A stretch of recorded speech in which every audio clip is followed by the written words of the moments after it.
El objetivo de este panel pues, es hablar justamente sobre las políticas laborales y familiares inclusivas que pues, han posibilitado que hayan espacios inclusivos y que han fomentado el empoderamiento económico de las mujeres, que incluyen pues, empleos concretos de mejores prácticas en países nórdicos. Aquí tenemos pues, ejemplos de Finlandia y de Suecia, pero no únicamente, y cuáles han sido las lecciones aprendidas.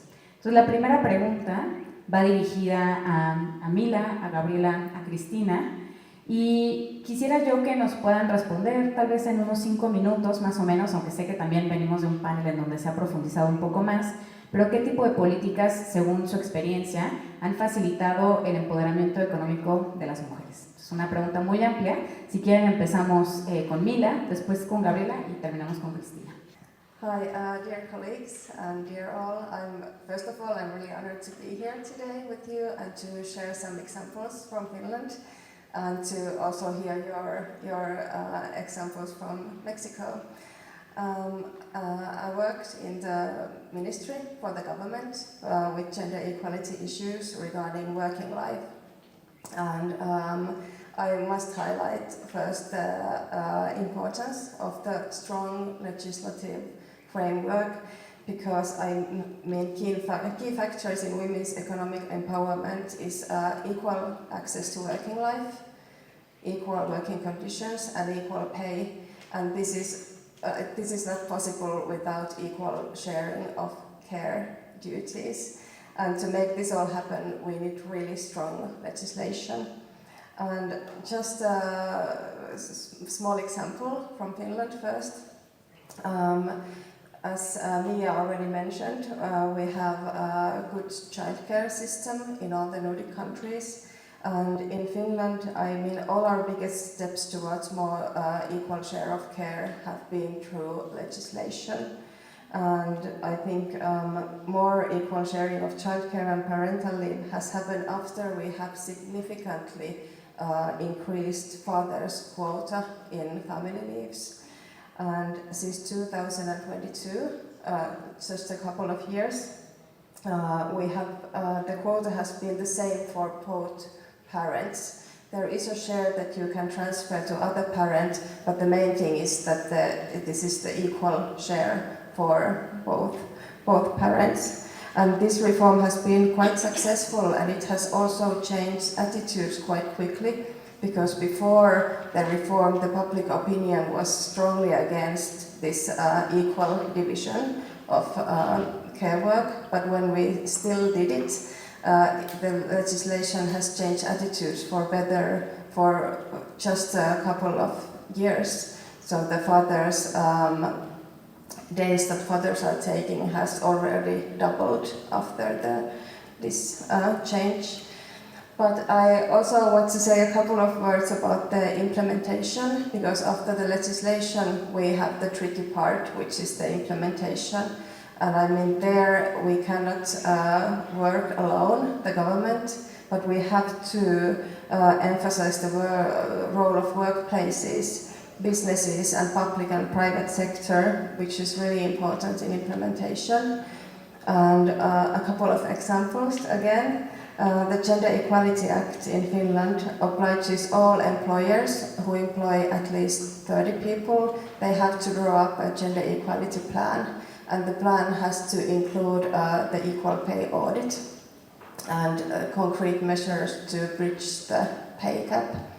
And to implement this, we couldn't of course do it alone with the government, but we needed employers and businesses together with this.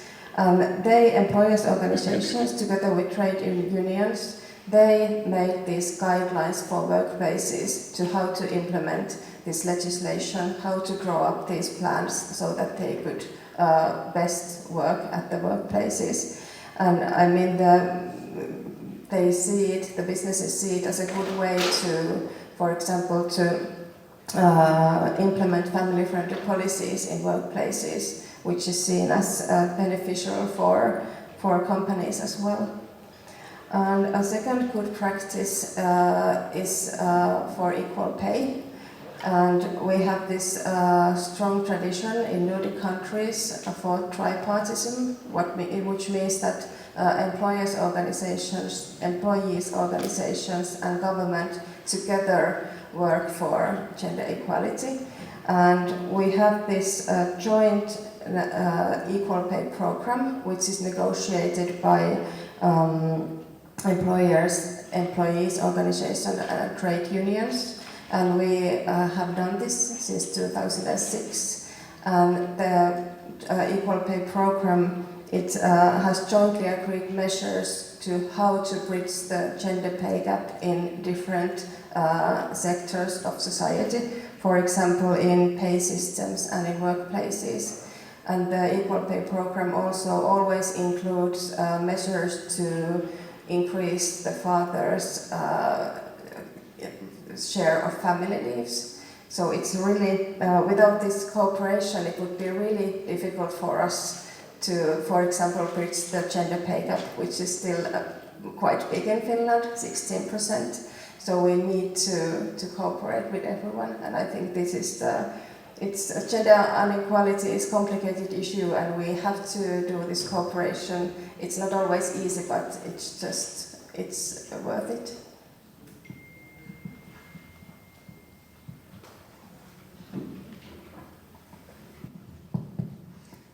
Muchas gracias. Sí, yo quisiera compartirles tres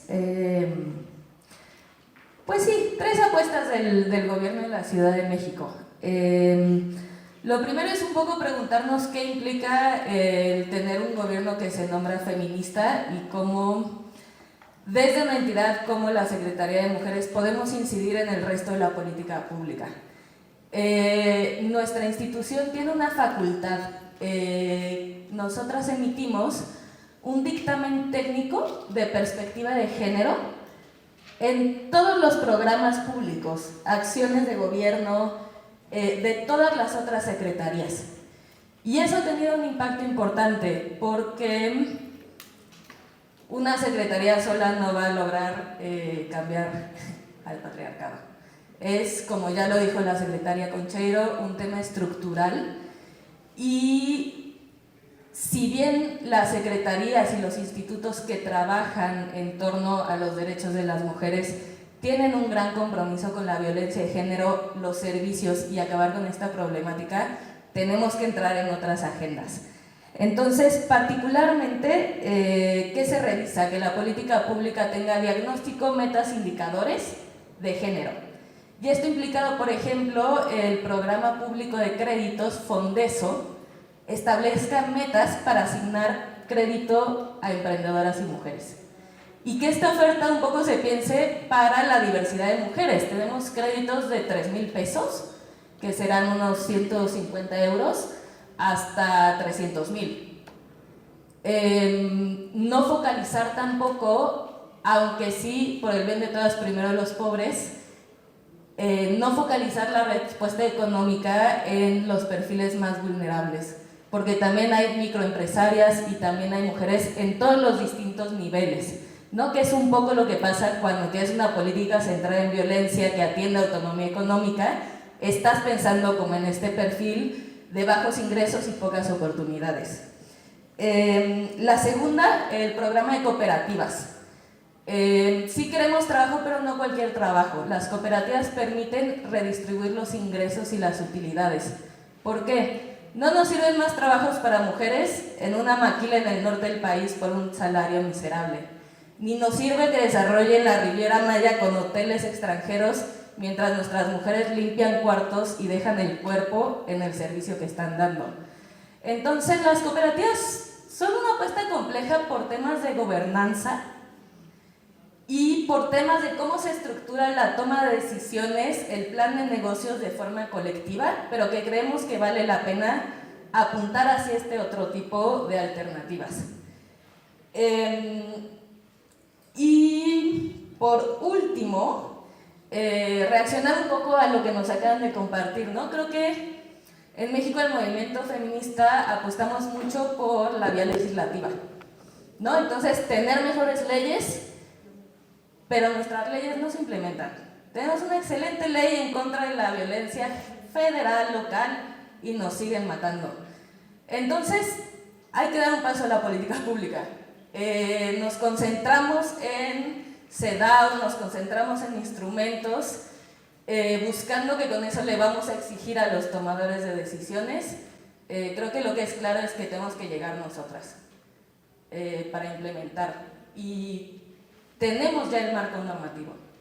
Por eso hay paridad en el Congreso. Por eso tenemos, pero no va a ser suficiente. Y es un poco eso, ¿no? Creo que es tiempo de mujeres, es un poco, tenemos que tomar por completo el diseño de la política pública para transversalizar. Y creo que esa es un poco la apuesta que estamos teniendo, y sobre todo con estas cosas estructurales, ¿no? Acceso a crédito, acceso a capital y redistribución de los ingresos. Gracias. So, thank you very much for inviting me to this event. I'm very honored, and I work for the Swedish Gender Equality Agency. It's a quite young agency. We started in 2018, and today we are about 130 employees. And the majority of my colleagues, they work with men's violence against women, and 90% of our budget is directed towards that field. But we do have experts in every field in the agency. So when we have been talking, the experts from Denmark, Norway, Finland, and myself, we have discovered that there are so many things that we share, both historically, but also in the implementation of the laws and etc., etc. So the risk is that we will tell you the same things. So I will just very briefly give you some keys to the Swedish gender equality model. And one key issue is definitely the parental leave policy, as Mila told us about Finland. So Sweden offers 480 days of paid parental leave per child, and 90 days out of these is reserved for each parent. So we actually call it daddy quota.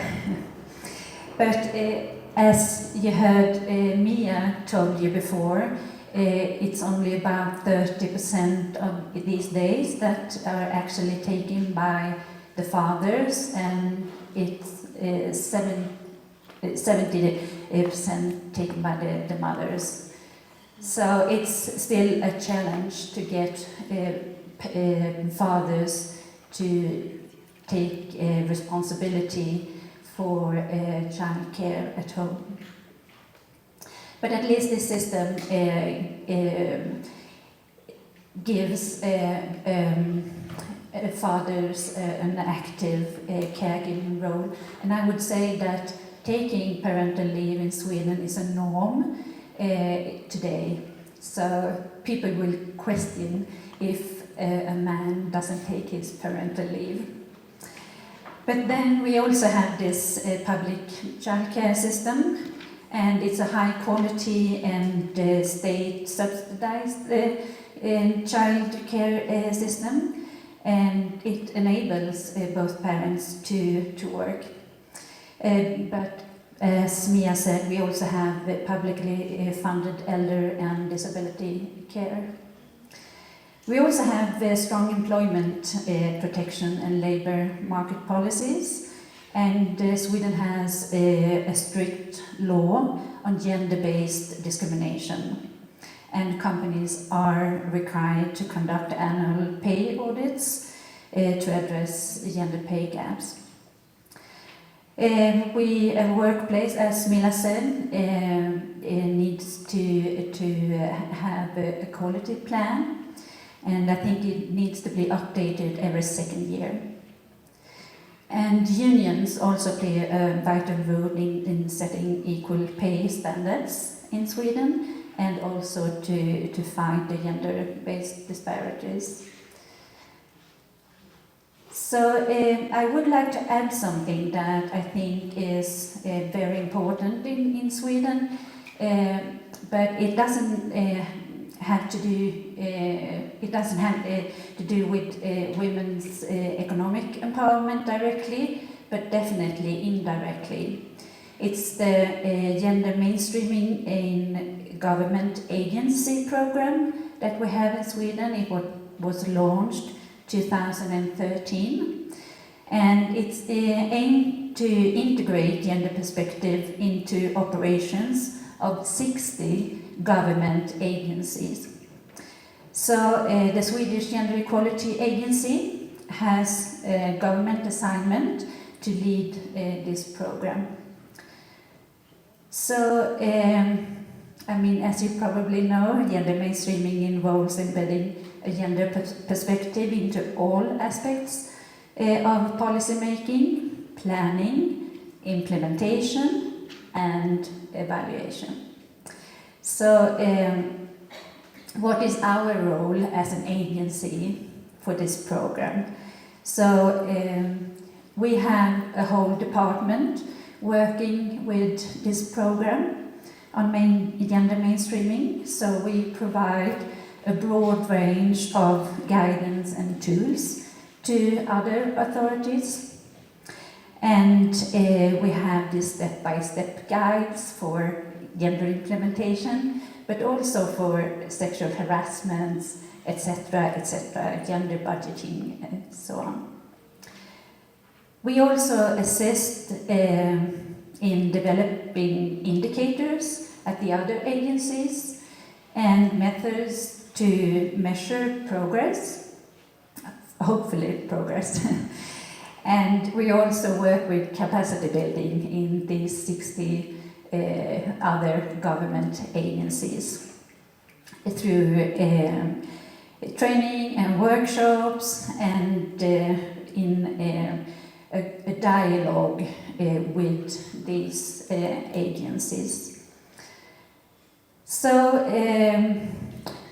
an evaluation by the Swedish Agency for Public Management found that this program improved gender equality outcomes in the government agencies.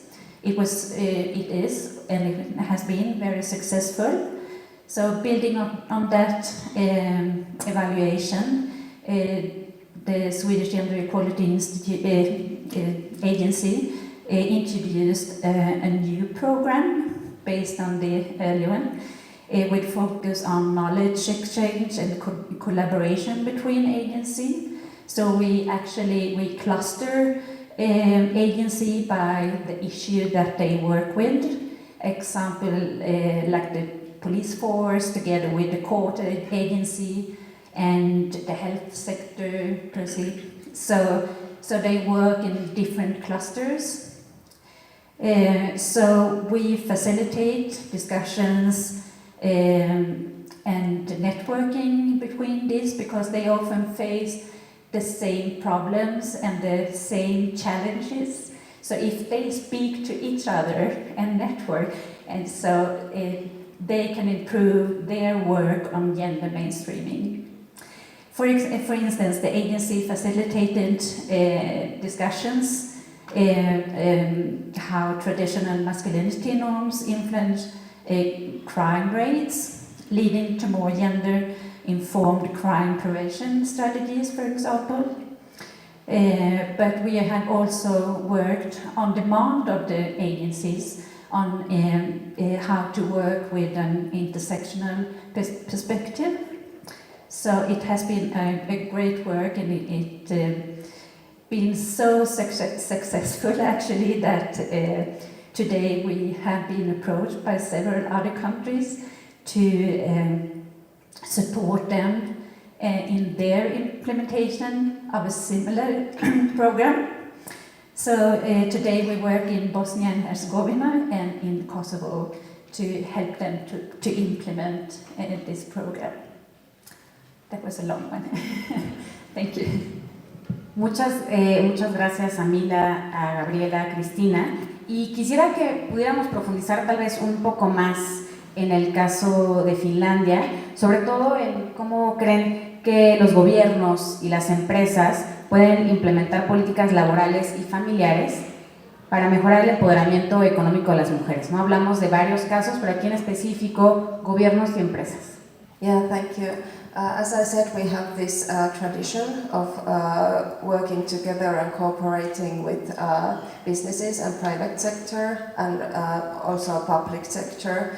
So we have these working groups where we sit down with government representatives and private sector representatives and employees organizations representatives. So we have these working groups where we together try to find ways how to implement, for example, family policies and family leaves. And I think it's an interesting example, for example, from our newest reform, family leave reform, because before the reform, where we made the quotas even for every parent, the private sector was really critical towards this reform, and they didn't support this equal sharing at first. But when we sat together for over a year in a working group preparing this, they started slowly to, when we had these talks with, for example, workplaces, and they understood the workplaces viewpoints, because in workplaces they saw that it would be good to have this even share, because they were thinking that then they have all the best people working when the women are not staying away for a long time.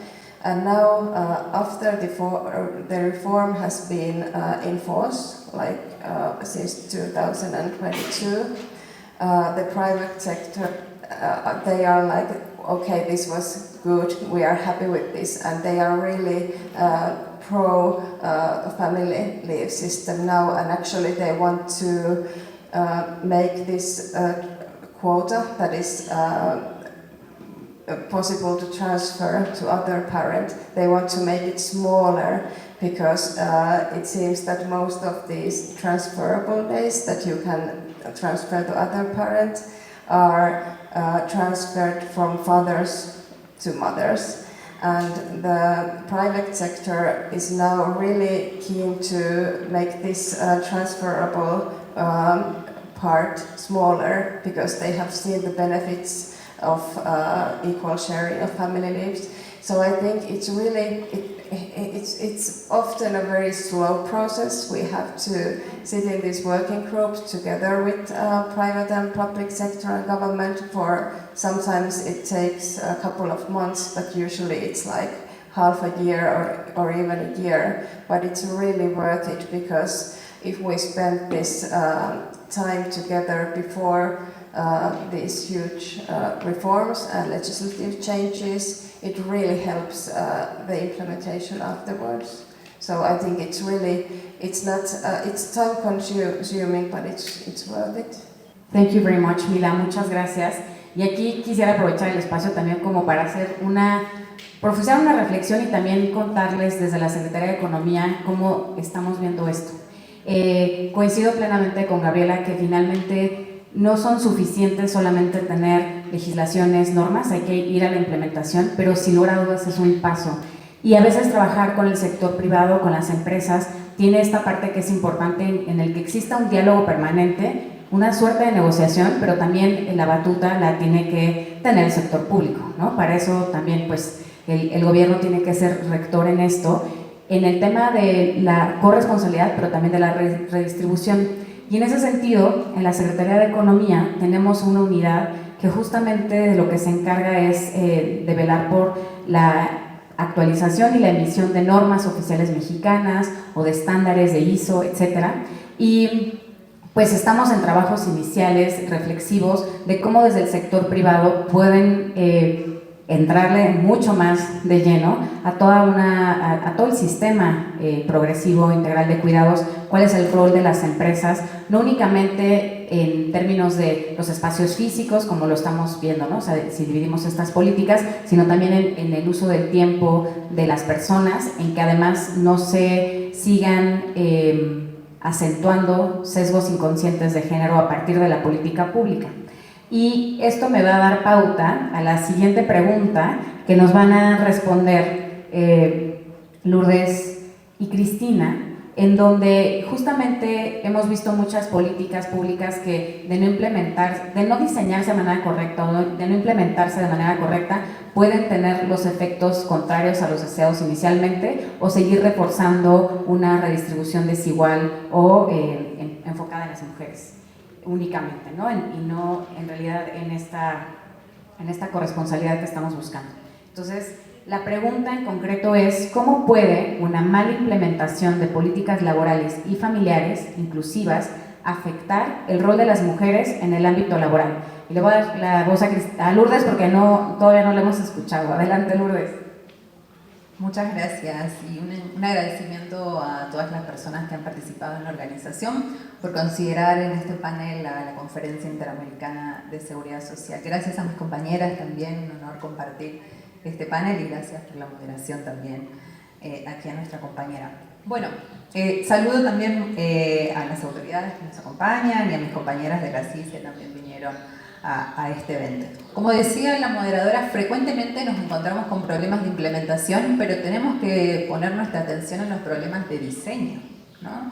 El problema de base, el problema estructural, es que frecuentemente diseñamos intervenciones para un modelo que ya no existe, o mejor dicho, que no queremos que exista, ¿no? Y esto pasa sobre todo en el ámbito que somos, por ejemplo, de la Conferencia Interamericana de Seguridad Social, una seguridad social diseñada para un hombre blanco, heterosexual, que trabaja fuera del hogar y que no cuida.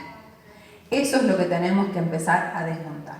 Todas estas estructuras, estos diseños de legislación y de normativa que sigue estereotipando el funcionamiento de la sociedad, de hombres proveedores y de mujeres cuidadoras.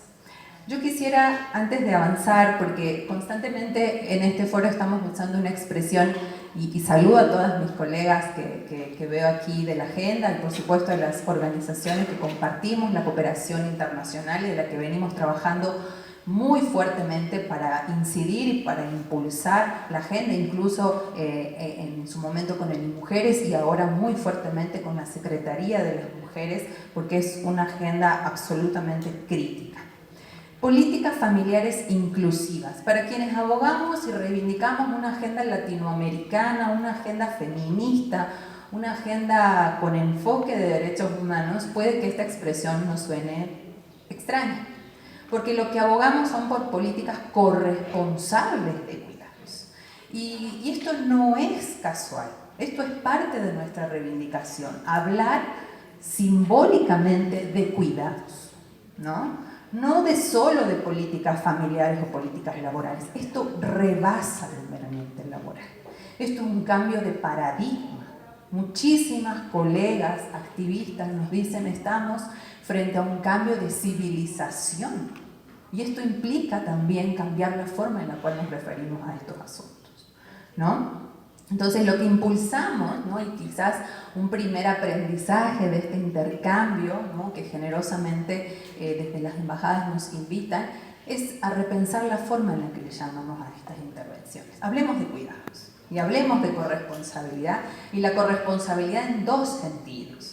En la corresponsabilidad de género, en redistribuir entre hombres, mujeres y entre personas de la diversidad sexogenérica la carga de cuidados. Y además es un llamado a redistribuir a nivel social, ¿no? Entre todos los lugares donde producimos cuidados, no solo en la familia. Y ahí está la limitación cuando hablamos únicamente de políticas familiares. No es solo la familia.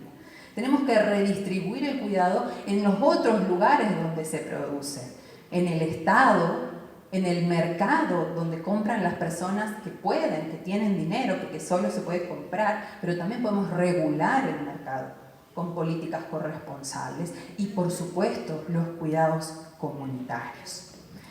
Entonces, esta gran transformación, esta agenda latinoamericana, autóctona, en palabras de Laura Pautasi, quien ha sido la principal impulsora de identificar al cuidado como un derecho humano, ¿no? En ese hito en el 2007, en la Conferencia Regional de Asuntos de la Mujer en Quito, ¿no? Y que a partir de ahí empieza a formarse esta agenda regional de género tan potente que impulsamos desde aquí.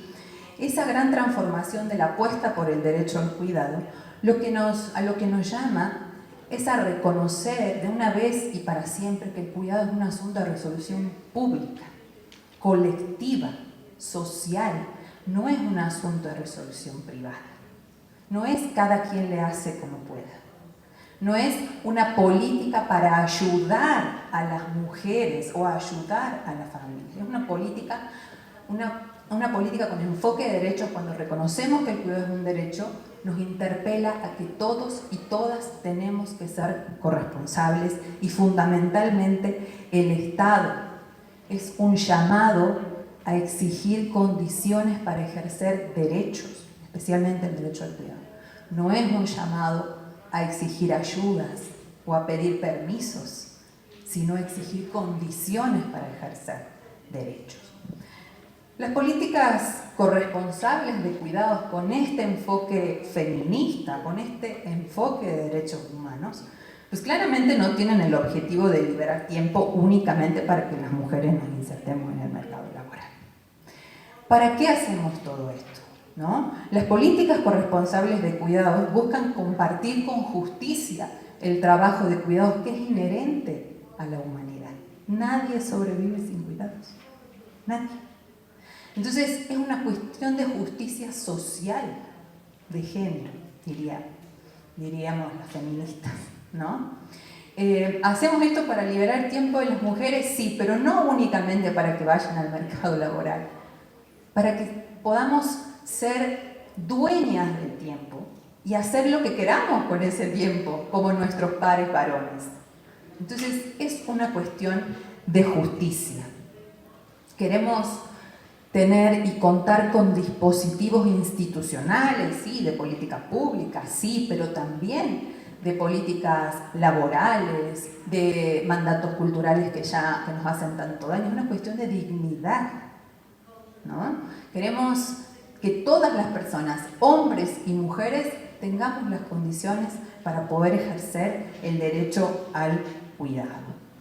Fíjense, en México, además de todos estos esfuerzos desde las instituciones públicas, absolutamente innegable es el nivel de posicionamiento político que hoy tiene la agenda de cuidados a nivel del gobierno federal, a nivel del gobierno de la Ciudad de México, a nivel de otros gobiernos subnacionales. Existe la coalición por el derecho al cuidado digno y tiempo propio de las mujeres. Hay toda una serie de activismos de sociedad civil que le debemos muchísimo a ese activismo y a la sociedad civil organizada, el enorme posicionamiento e importancia que hoy tiene el tema, y que además, por ejemplo, una prueba de ello es que estamos aquí reunidas hoy, hablando de cuidados y hablando lo que México y lo que América Latina ha producido en todos estos años. Entonces, ese mal diseño y esa mala implementación de políticas familiares, ¿no?, inclusivas, afecta la libertad y afecta la igualdad de las mujeres porque suelen presentar fuertes sesgos de género. Frecuentemente encontramos en los países de la región, también en México, un marco normativo maternalista, un marco normativo familiarista que señala a las mujeres y a las familias como las principales proveedoras de cuidados. Pero ninguno de estos dispositivos institucionales, ¿no? Por ejemplo, nos comentan de las generosas licencias, los tiempos remunerados de cuidado que frecuentemente tienen estos países, pero nada de esos dispositivos van a operar si los mandatos culturales siguen siendo tan fuertes. Hombres proveedores, mujeres cuidadoras, ¿no? Es un cambio, decíamos, estructural que rebasa lo meramente laboral. Es un cambio de paradigma en donde el cuidado emerge como una cuestión transversal, como una cuestión crítica del bienestar. Y muchas voces, insisto, en México y en América Latina venimos trabajando para poner en el centro del debate este cambio de civilización. Muchas gracias. And I will make this one shorter than the previous one. Actually, poorly designed policies that will or may reinforce traditional gender roles, and that is not what we want. And it will hinder especially women rather than men. So I would like to say I have several examples here, but I just want to say, because we are running out of time, that without the structural change, policy may exist on paper, but it will not be a reality. And I would like to say that, again, that this gender mainstreaming program that we work with, it actually encourages at least the agencies to work with gender equality, because I think that we have to work on all levels and in a broad range. So it's a huge job that we have to do in order to reach gender equality, and I think that's a good example how it can be done. So thank you. Muchas gracias. Y la siguiente pregunta me parece que es muy relevante en el contexto mexicano, pero también de la región de América Latina y el Caribe. Recientemente la CEPAL sacó una publicación que hablaba de las trampas de la desigualdad, y nuestra región sigue siendo la región más desigual del mundo en muchos ámbitos, incluido la desigualdad de género. Entonces, en este contexto quisiera hacer la siguiente pregunta, que es: ¿qué tipo de políticas pueden contribuir a generar un impacto en las personas de bajos ingresos y en las personas trabajadoras también del sector informal, pues considerando el peso que tiene la economía informal en México? Entonces, pues sí, ¿qué tipo de políticas pueden contribuir a esto, a generar un impacto pues positivo? Y quisiera aquí que, Gabriela, ya nos mencionaste un poco de algunos financiamientos que existen en el tema de las cooperativas también, que fue otro tópico del que hablaste, pero si nos pudieras un poco profundizar el caso mexicano, después iríamos contigo, Cristina, para finalizar con Lourdes. Bueno, quisiera entrar un poquito más de detalles sobre la propuesta del sistema público de cuidados. Sí es una tendencia, estamos escuchando mucho de cuidados, hay pocos ejemplos. Está Uruguay con algunas políticas, está Brasil, está Ciudad de México. Y también en qué se diferencia de un Estado benefactor europeo, ¿no? Porque claro, son servicios públicos de cuidados, a final de cuentas. Tenemos una gran cantidad de población informal. Y en nuestro sistema público de cuidados, el jugador que no está es el patrón y la empresa privada. Sí hay una política laboral de la que pues no estamos hablando profundamente, de cómo intervenir en ese tipo de políticas en un sector privado formal. Pero acceder a un trabajo formal no puede ser la única puerta para tener seguridad social, para tener acceso a una guardería, para tener acceso a servicios de cuidado. Entonces, con esta gran población de mujeres en la informalidad, necesitamos un servicio universal, porque aparte son las mujeres que tienen peores condiciones de pobreza, ¿no? Entonces, de aquí a que logramos formalizar y que todas tengan su acceso al IMSS, al ISSSTE o a las 40 instituciones mexicanas de seguridad social que existen, tenemos que empezar a avanzar al acceso universal. En estos centros hay servicios como lavadoras, de muy bajo costo, que aparte es de muy bajo costo para mujeres, y si los hombres van es gratis, a ver si se animan a llevar sus calzones a lavar solitos. Hay comedores también, hay cuidados para personas con discapacidad, hay casas de día con actividades para adultos mayores, no asilos, sino casas, ¿no?, comunitarias con actividades. Y también, no sé si lo dije, para personas con discapacidad, que es una población que en México enfrenta muchas recurrentes violaciones a sus derechos humanos. Me parece bien interesante cuál es el objetivo de este sistema, porque sí es liberar el tiempo de las mujeres.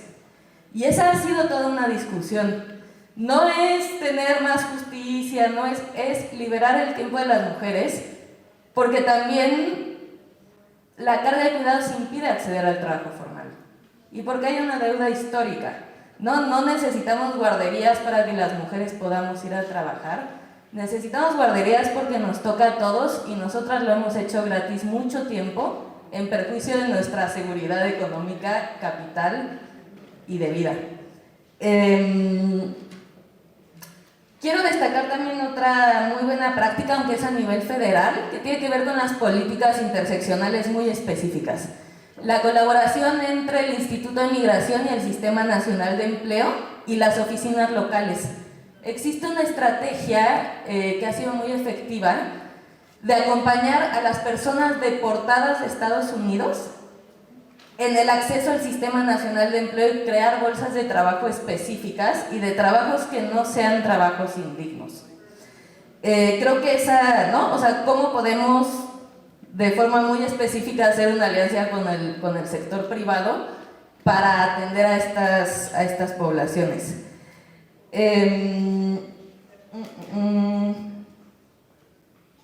¿Cómo voy de tiempo?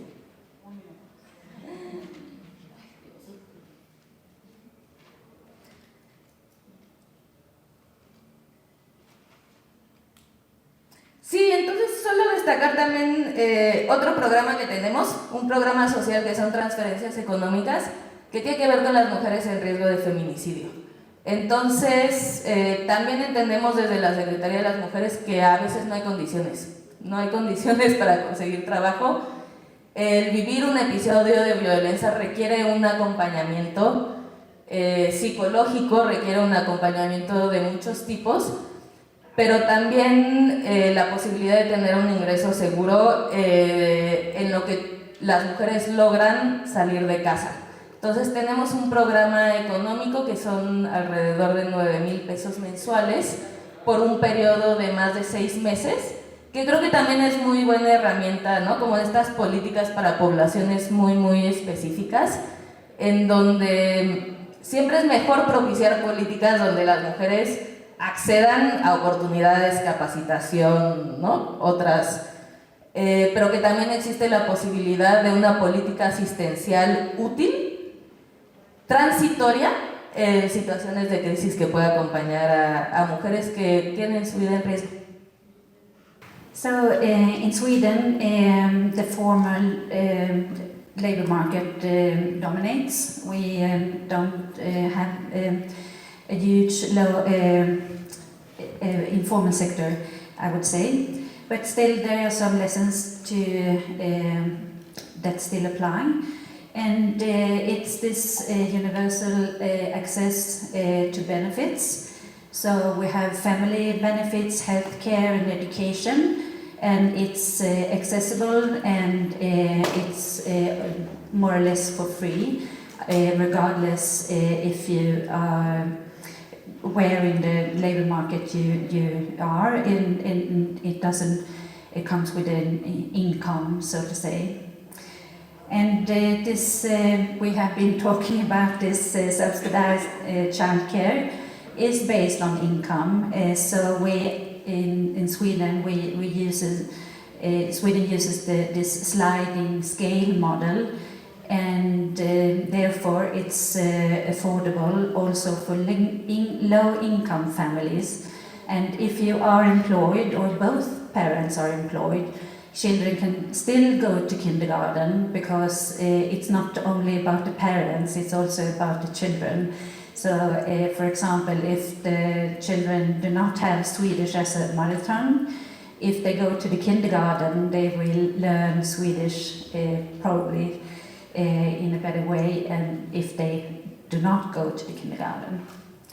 But we also have a guaranteed minimum income and housing support in Sweden.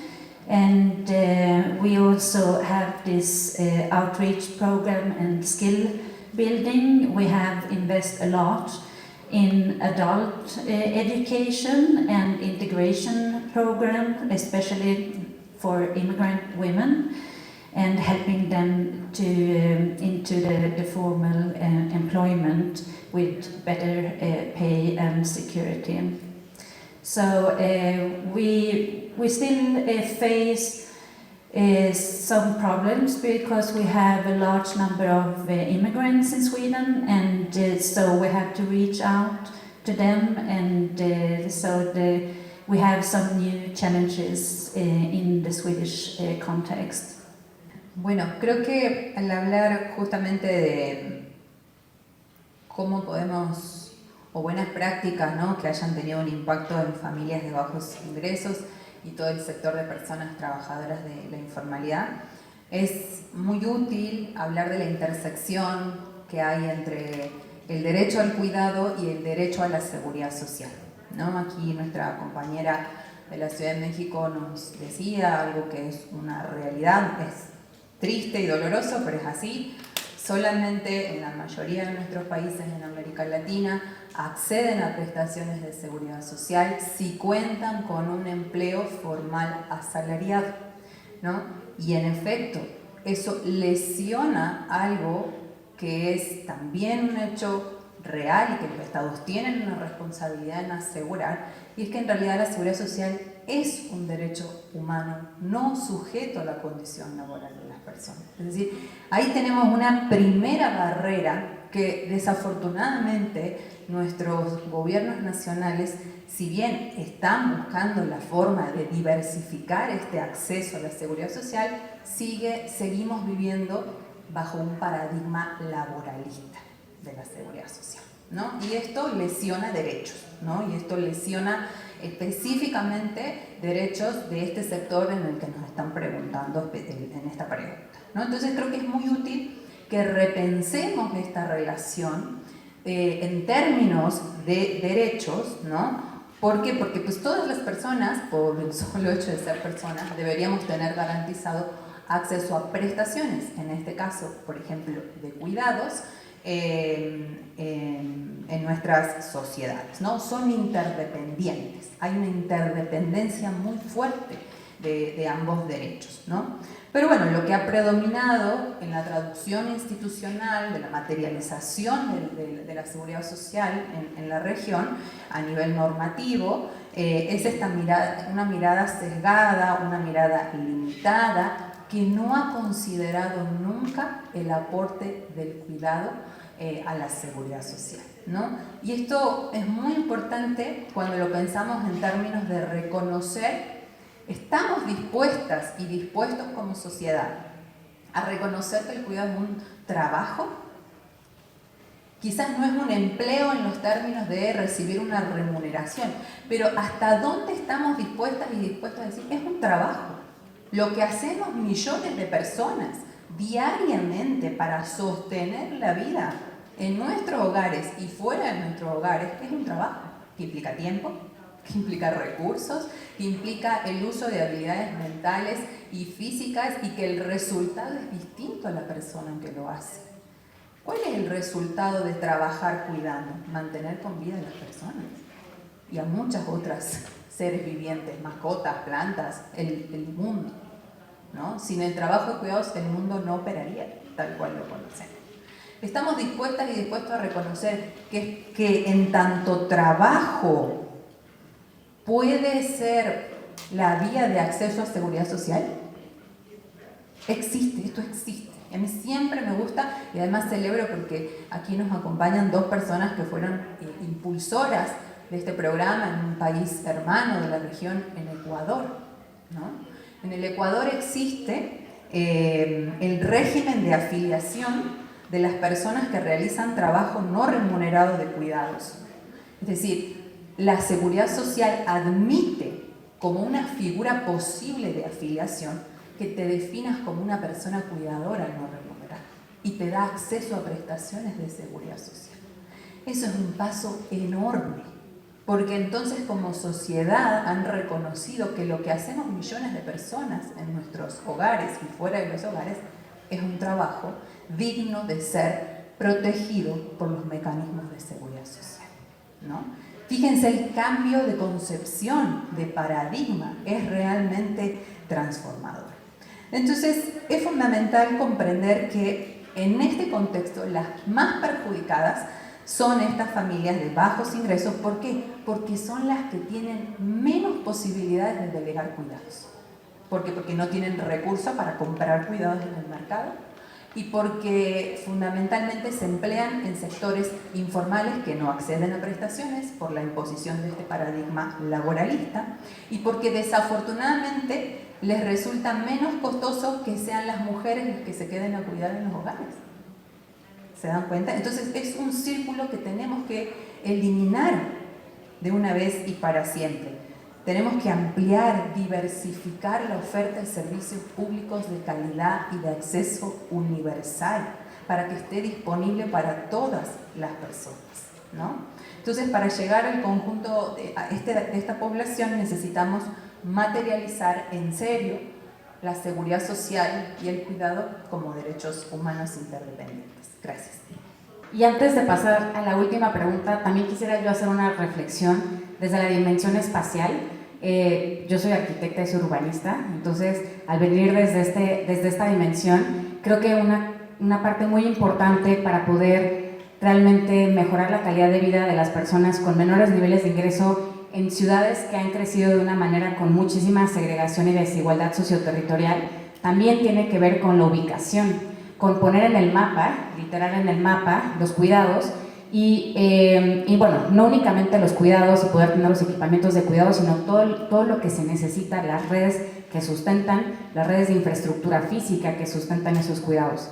Hay mucha discusión también en la literatura si se les habla de infraestructuras del cuidado, si se les habla o de equipamientos del cuidado. Normalmente en lo urbano se habla de equipamientos, pero cuando ya le pones esta dimensión de infraestructura, entonces también tiene una connotación distinta. Y aquí quisiera resaltar también algunos casos latinoamericanos que han sido importantes, pioneros en esto. Se hablaba de Uruguay, Gabriela nos mencionaba hace un momento, pero también en Bogotá y en la Ciudad de México ha sucedido.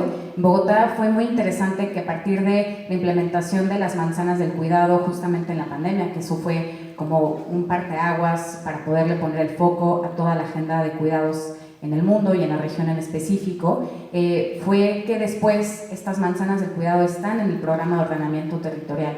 Y si bien todavía no se alcanza lamentablemente una universalidad, aunque obviamente en los documentos de política pública y en los documentos que promueven muchas de estas políticas se habla de la universalidad, aún no se alcanza, pero yo creo que estamos en vía a que eso suceda.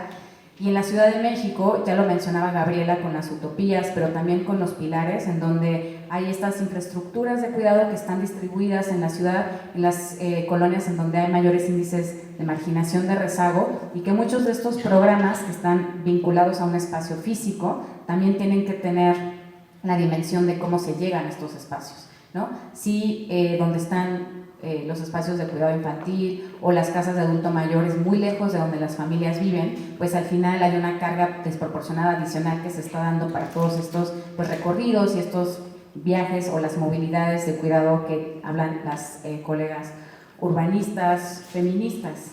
Y estamos ya por concluir, entonces la siguiente pregunta quisiera yo dirigírsela pues a Gabriela y a Lourdes, que tiene que ver con cómo las políticas laborales y familiares inclusivas, y bueno, aquí ya Lourdes nos ha hablado un poco de cambiar el lenguaje, pero así estaba planeada la pregunta inicialmente, pueden tener un enfoque mucho más transformador en materia de género. Es una pregunta amplia, les pido que aquí sí tratemos de ser breves para que podamos tener alguna pregunta adicional del público.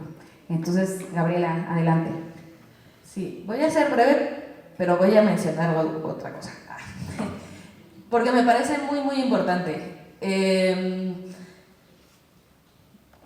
Y también tiene que ver con qué tan transformadoras son. En México tenemos una jornada laboral de 48 horas que está progresivamente disminuyendo a 40 hasta el 2030. Sí hay un sector de la población que tiene bajos ingresos y tiene trabajo formal y trabaja en jornadas de 48 horas. Y también el salario mínimo, aunque ha subido, es muy mínimo. En el sentido de Ciudad de México, los tiempos de transporte que tenemos, hay gente que hace mínimo media hora, mucha gente hace hasta 3 horas a su centro de trabajo, para luego trabajar de lunes a sábado y luego hacer 3 horas de regreso. Estamos hablando de una jornada de 8 horas con 3 horas de movilidad. ¿De qué forma un hombre en esas condiciones va a apoyar en el labor del hogar? No hay manera. No hay manera de que hombres y mujeres trabajen a la par en las labores domésticas si no tenemos condiciones mínimas de dignidad laboral. Y eso pasa también por los sindicatos y las negociaciones que se pueden o no y el trabajo que se está haciendo con ellos. Destacar que sí, esto de la jornada laboral ha sido tan lento porque sí se está buscando consenso con empresarios y lo difícil que ha sido, pues que es la deuda del sexenio pasado. Ahora se anuncia el panorama de 2030, pues parece lejano, pero al menos existe un compromiso público y explícito. Lo voy a dejar ahí, pero creo que era algo que no podíamos no mencionar en el foro. Gracias. Bueno, nada más añadiría para que tengamos justo tiempo para conversar. Creo que no tenemos que perder de vista el diseño, ya lo veníamos diciendo desde la primera pregunta, prestar mucha atención si el dispositivo, la respuesta que estemos diseñando realmente tenga o no este enfoque de género y este enfoque de derechos humanos, ¿no? El gran problema público al que nos enfrentamos no es el cuidado, no nos compremos esa bandera de que cuidar es el problema. Cuidar nunca puede ser el problema si estamos de acuerdo en que cuidar sostiene la vida. El gran problema público al que nos enfrentamos es la forma en la cual cuidamos, las condiciones que nos decía nuestra compañera que nos hacen imposible cuidar, ¿no? El alto grado de familiarización, de feminización y todas estas barreras que impiden que las personas podamos ejercer dignamente el derecho a cuidar. Entonces las respuestas públicas, pero también las privadas y también las comunitarias, tienen que responder a esas condiciones problemáticas. Si estamos de acuerdo que los problemas son estos, pues entonces tenemos que diseñar respuestas que busquen defeminizar, que busquen defamiliarizar el trabajo de cuidados y que busquen hacer posible que todas las personas realmente podamos cuidar. Y aquí no estamos promoviendo que las familias no cuiden más, que las mujeres ya nunca cuiden más. Estamos levantando la voz para decir que no vamos a ser nunca más las únicas proveedoras de cuidados. Eso es lo que tenemos que transformar. Con ese objetivo claro, con ese objetivo directo, no solo de un área de gobierno, sino de todas las áreas, de toda una intervención pública, privada y comunitaria, podremos entonces diseñar intervenciones concretas que nos permitan avanzar hacia ese paradigma donde cuidar no sea un asunto de resolución privada, sino pública, ¿no? Y con esta mirada integral de infraestructura, de movilidad, dinámicas laborales. Paréntesis, es urgente que revisemos la Ley Federal del Trabajo, ¿no? En el caso de México, mandatos culturales. ¿Es una tarea fácil? Claro que no lo es sumamente complejo, pero no podemos perder un minuto más en transformar esto. Muchas gracias.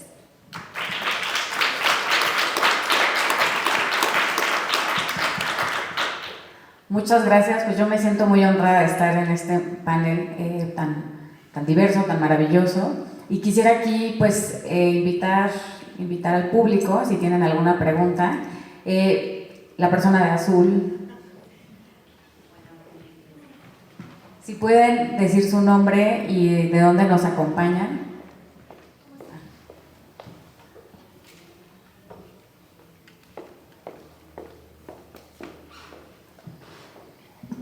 Muchas gracias. Mi nombre es Denise Navarro, soy representante adjunta de la Organización de Naciones Unidas para el Desarrollo Industrial. Entonces ya, eso les dice mucho de para dónde apunta mi pregunta. Pero antes que nada agradecerles. Se me hace un tema, tanto a nivel profesional como personal, muy importante de discutir. Me gustaría que hubiera más gente que hubiera más público, pero bueno, esto es un gran éxito y también a todas las ponentes por compartir. Bueno, a nivel personal yo soy ingeniera, entonces me ha tocado ciertas dinámicas de la industria que conozco bien, y a nivel profesional, ¿por qué hago la pregunta de las dinámicas de la industria? Me gustaría saber más. Hay dos cosas que para mí son muy importantes resaltar, y uno es, bueno, como agencia nosotros nos preguntamos ya desde hace años qué tipo de industrialización queremos abanderar. Y es una industrialización inclusiva y sostenible. ¿Por qué? Porque sabemos que el sector industrial tiene esta capacidad de empleo productivo que es una forma también de reducir la pobreza.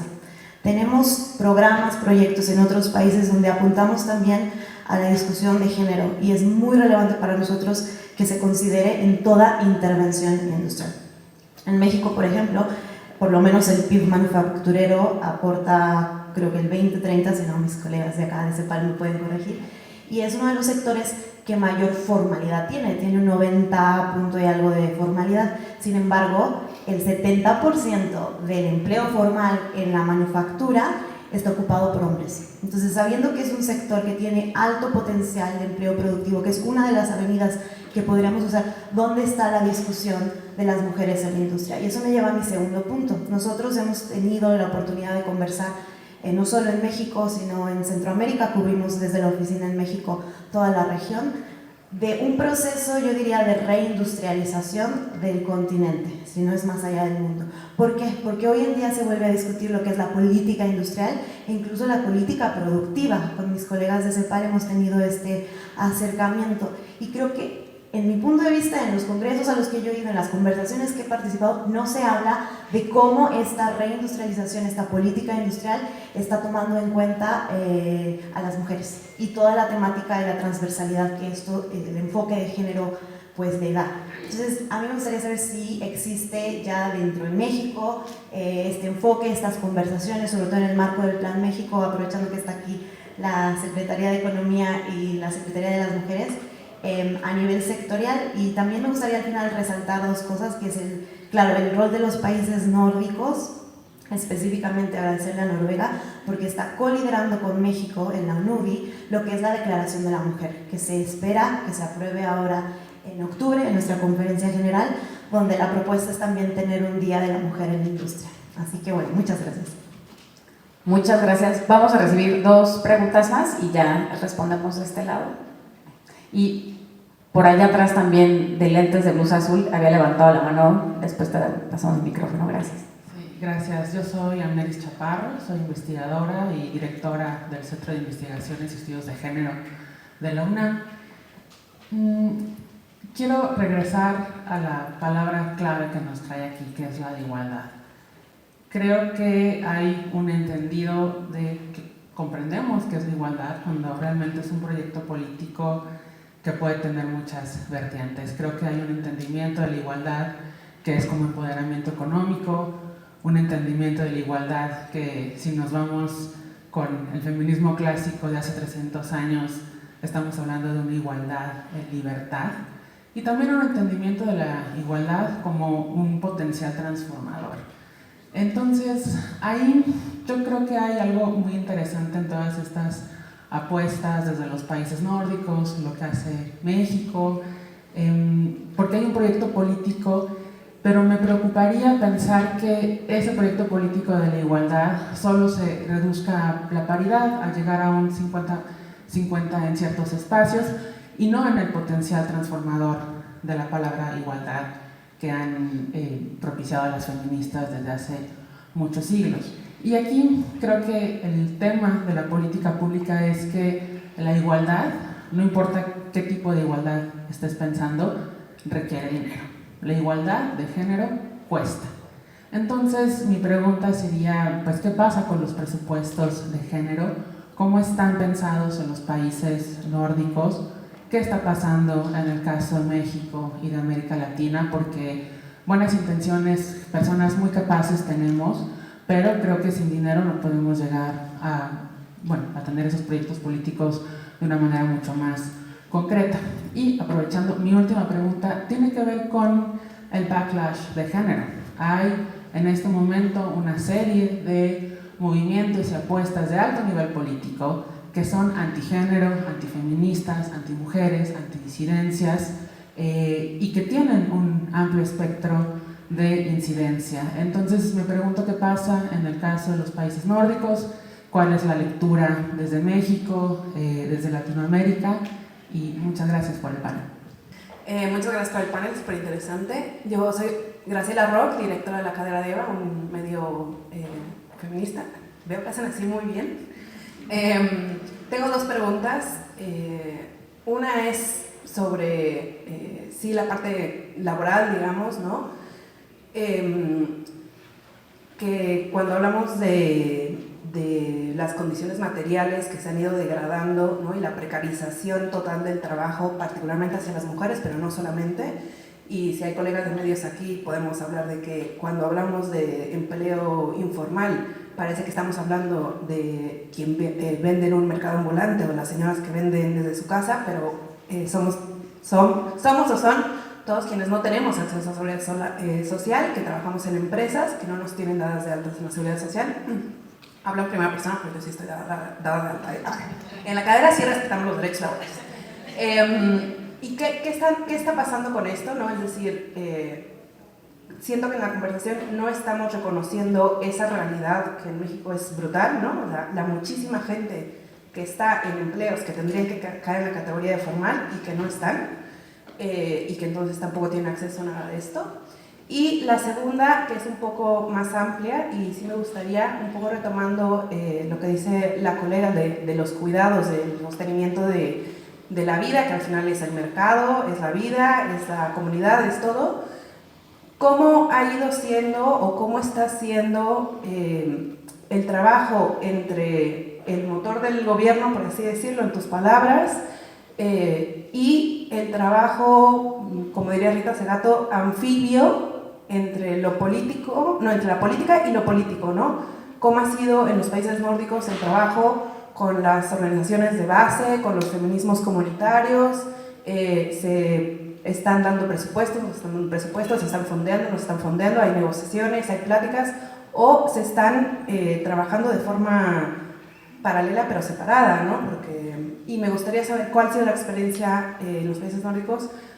En América Latina pues ya tenemos algo, pero también cómo está siendo ahora a través de la Secretaría y cuál es la previsión para esto. Muchas gracias por esas maravillosas preguntas, que fueron en realidad como 6. Entonces, yo lo que sugiero para que respondamos estas preguntas es que empecemos contigo, Cristina, y nos vayamos pasando el micrófono y cada quien lo que le resonó de la pregunta lo pueda responder, y ya yo haré lo propio porque hubieron un par para la Secretaría de Economía, así que también, si me dan licencia las panelistas, la moderadora también contestará. Well, there were many questions about Mexico that I cannot address because I don't know the answers. So I would just say that in Sweden we do have a backlash as well and a pushback. And as an agency we still work as we used to work. We have a lot of national strategies regarding men's violence against women and a lot of aspects that we are working with, and it doesn't really affect our national strategies. So, and we do not work directly with the civil society, but we work with organizations that work with the civil society. So, I mean, society is changing, and we need to, I mean, have an overview of what is happening. And in a very near geographical area, we have a war going on, and it affects Sweden and Finland and the other Nordic countries very much. And we will see other changes as well, since much of the state budget is directed towards Ukraine today. But that is something we are aware of. Well, the changes, but we are working with the issues that we are supposed to do. So I just hand over to Mila. Thank you, good questions. I have to say that we also faced a backlash in Finland, I think the anti-feminist voices are growing bigger, but and we also have faced some cuttings for our gender equality budgets. But I think we just need to. I think we need to do more, even more cooperation. We have found it really crucial to work with other Nordic countries, for example, to just push forward and not give up for those backlash movements and voices. And in Finland we also have a strong tradition to working with NGOs and grassroots for that sense. That, for example, when we are doing our gender equality policies, we always consult the NGOs who work with women's organizations and with women and with minorities. I think it's really, really important. Bueno, gracias por sus varias preguntas. Bueno, creo que hay una muy buena práctica de justo este año, tiene que ver con la cuota de contratación a proveedores para gobierno, ¿no? Tenemos, no les quiero mentir, no sé si es, no me acuerdo el porcentaje, pero sí el gobierno de la Ciudad de México tiene un porcentaje de todas las empresas de las cuales contrata, tienen que ser lideradas por mujeres. Y eso ha sido una demanda del sector de mujeres empresarias, ¿no? O sea, más allá de políticas positivas, pues clientes, y el gobierno es un gran cliente. Sí, yo también creo que sobre la política de trabajo informal tenemos que quitarnos el estigma de que son solo las personas de bajos recursos. Muchísimo el comercio que mueve muchísimo capital, por ejemplo el sector de sociedad civil. Yo misma que he trabajado en sociedad civil no tengo ni 50 semanas cotizadas a mis 35 años y pues bueno, es todo un otro sector que existe, que depende de la cooperación, que la cooperación no le da dinero para seguridad social, si quieren tomar nota aquí también los donantes y embajadores, porque es estructural, digo, trabajar en primera línea en derechos humanos en un país en guerra y no tener seguridad social, pues bueno, tampoco es una situación agradable con la cantidad de defensores que nos matan en este país. Y eso me lleva solo al último tema. Hemos dejado de hablar de la guerra en el país desde el 2006, antes incluso, se declara la guerra contra el narcotráfico y desde entonces no han bajado los índices de violencia en este país. Yo creo en serio que ese es el primer obstáculo para la industria a nivel nacional, que tiene que ver con recursos naturales, que tiene que ver con productores, que tiene que ver, ¿no?, con las grandes industrias. Y creo que pues hay sectores donde es más claro, ¿no? El limón, el aguacate es conocido, claramente la madera y toda la transformación de la madera que se hace en nuestro país. Pero creo que por ahí sí hay una omisión en el planteamiento y pues bueno, los sobrecostos de corrupción, de cobro de piso, creo que no sé quién puede emprender en Sinaloa si lleva 6 meses en un tiroteo constante todo el estado. Y creo que ese es un tema que no nos gusta hablar desde gobierno, pero que claramente el desarrollo industrial y creo que es Centroamérica también, ¿no? O sea, la crisis de violencia y también el flujo migratorio muy impulsada por Estados Unidos y otros países del norte, es nuestro principal obstáculo para tener una industria y hacerle frente al crimen organizado como mujer. Si como hombre puede ser difícil, son otras ligas de misoginia y ejercicio violento del poder que creo que todas las mujeres que somos emprendedoras pues vamos con cuidado, cosas hasta puntos de venta seguro en la Ciudad de México. O sea, ahorita lo que hemos identificado en Secretaría de Mujeres que más falta es que no hay condiciones de seguridad para salir a vender tus productos como mujer en la ciudad.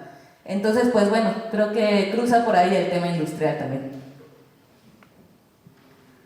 Muchas gracias por las preguntas, todas muy valiosas. Me voy a enfocar en el tema justo de la política industrial porque México está teniendo una política industrial hacia pues varias décadas que esto no tenía. A nivel subnacional algunos estados sí lo estaban impulsando y me encantaría que pudiéramos conversar más adelante porque desarrollamos una estrategia de género para la industria y el comercio. Tiene varios ejes, pero hay dos ejes principales y algunos transversales. Uno tiene que ver con todo el tema de economía de cuidados y de los cuidados en general y cuál es el rol del sector privado en esto. Entonces, voy a ponerte un ejemplo que está enlazado a otra política pública nacional que lidera la Secretaría de las Mujeres y tiene que ver con reivindicar los derechos de las mujeres, sobre todo las poblaciones que han, en esta interseccionalidad que han tenido pues más discriminación y más violencia, que son las mujeres jornaleras y las mujeres de la maquila. Entonces, por ejemplo, en Ciudad Juárez ya se inició un piloto en donde hay centros de cuidado infantil en maquilas.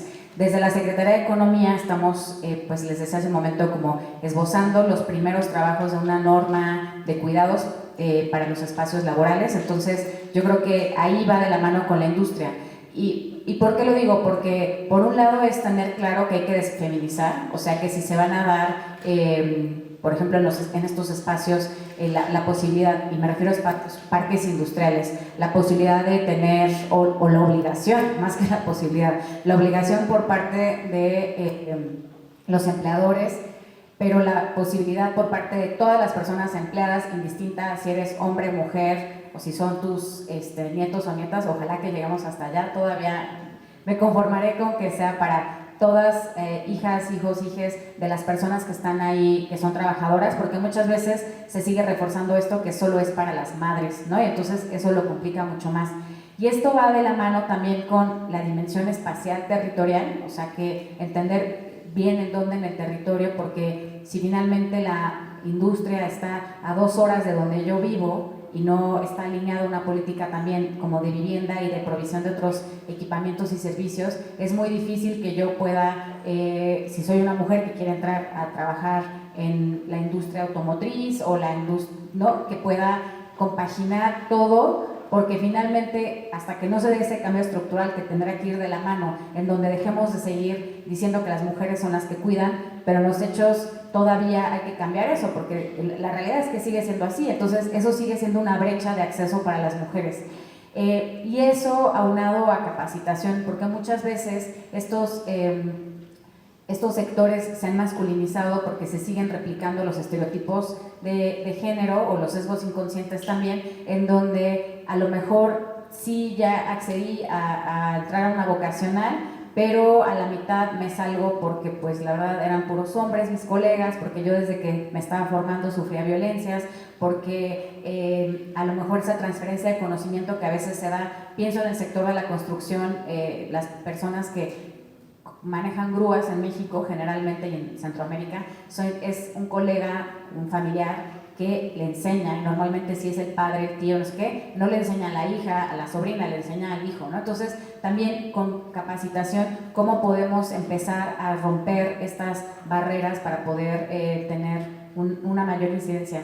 Y lamentablemente, pues también hay pocos recursos, ¿no? Y entonces, pues, no, como que tratamos desde todas las esferas en las que estamos de hacer lo mejor que podemos con lo que tenemos, pero claramente hay retos muy importantes. Existe el anexo 13, pero pues en realidad es muy simbólico, ¿no?, que es una parte del presupuesto federal que se destina específicamente para la transversalización de la perspectiva de género en todas las políticas y en todos los programas, pero no es suficiente. Entonces, pues aquí una de las estrategias ha sido hacer alianzas con el sector privado además, pero bueno, feliz de luego continuar esta conversación y las puertas de la Secretaría de Economía siempre están abiertas.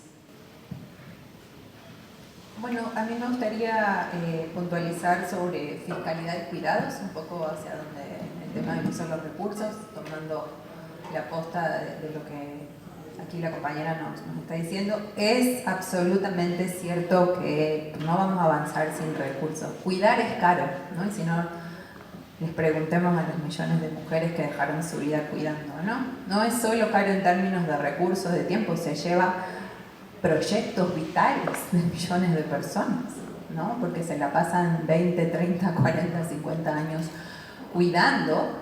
¿Y dónde vamos a pedir la compensación por eso? A ningún lado, ¿no? Recién la compañera nos decía de cuánto implica, qué representa en términos del PIB el sector industrial, ¿no? Nos daba un número como del 20%. Bueno, el trabajo doméstico y no remunerado en México representa el 26.3%. No hay ningún otro sector más potente que este. Y es no remunerado, y es no pagar. Entonces, cuidar es caro, y hay que decirlo, porque yo sé que esto es difícil y sobre todo para los gobiernos de toda la región reconocer que esta agenda pues entra en conflicto con otras. Y cuando decimos que entra en conflicto no es solo lo que pensamos quizás, no, es que es desde el punto de vista ideológico o vemos gobiernos, ¿no? El avance de los movimientos antimujeres, antifeministas, que celebran el recorte o el cierre de instituciones vinculadas a la protección de las mujeres, pues son agendas que compiten y también son recursos que compiten con otras. Y por supuesto que en contextos, digamos, de altos niveles de violencia, pues habrá discursos que nos hablan sobre la priorización de los recursos. Pero el punto es quién se va a hacer cargo justamente de estos costos que históricamente, pues el trabajo no remunerado que hacemos mayoritariamente las mujeres en concreto y en general las personas que cuidamos, subsidian lo que no hace el Estado. Imagínense cómo sería un solo día sin que hagamos ese trabajo. Uno solo. Porque si reconocemos que el cuidado es un derecho humano y que la última responsabilidad está en el Estado, en garantizar esas condiciones, pues la persona que no reciba cuidados los va a tener que ir a buscar al Estado. Pero el Estado no tiene esos dispositivos listos para que se activen y esa persona reciba los cuidados. Entonces, por supuesto que el debate de fiscalidad es central y aquí hay organizaciones que abiertamente están tratando estos temas, pero tenemos muchas barreras en muchos espacios donde hay una resistencia a hablar de estos temas. Y lo último, no sé qué hacer con el avance de los movimientos antifeministas, complicadísimo. Creo que siempre tenemos que estar alertas, ninguna victoria o ninguna conquista está garantizada, eso nos ha demostrado una y otra vez la historia. Yo vengo de Argentina y no tengo que darles el contexto en el que se está viviendo en Argentina, el retroceso. Estamos muy cerca incluso de sacar un sistema nacional integrado de cuidados de Argentina que se fue de un plumazo, de un día para el otro, que fueron años de lucha, de articulación, de organización territorial con sociedad civil, que nos preguntaba también las compañeras. Y sí leemos la cadena de Eva, muchas felicidades. Y con esto termino, la articulación con organizaciones de base.